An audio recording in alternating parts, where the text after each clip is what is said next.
আসসালামু আলাইকুম বন্ধুরা, আজকে আমরা শিখব আরবের কিছু গুরুত্বপূর্ণ আরবি শব্দ। তাহলে চলুন শুরু করি।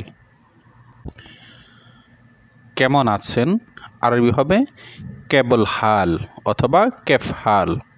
ওকে, ভালো আছি আরবিতে হবে আলহামদুলিল্লাহ। যদি ভালো আছেন এটা উত্তর দিবেন যে আলহামদুলিল্লাহ খায়ের। ওকে, কোথায় আরবি হবে ওয়েন। যাও আরবি হচ্ছে রোহ। আসো তাল। অপেক্ষা ইন্তেজার অথবা ইস্তেন্না, ইন্তেজার অথবা ইস্তেন্না। ওকে, খালি আরবি হবে ফাদি।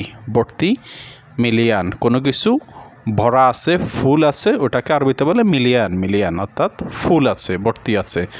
আসুন আরবি হবে ফদ্দল, ফদ্দল অর্থাৎ আসুন। ফিরে এসো ইরজা, ফিরে আসাকে আরবিতে বলে ইরজা।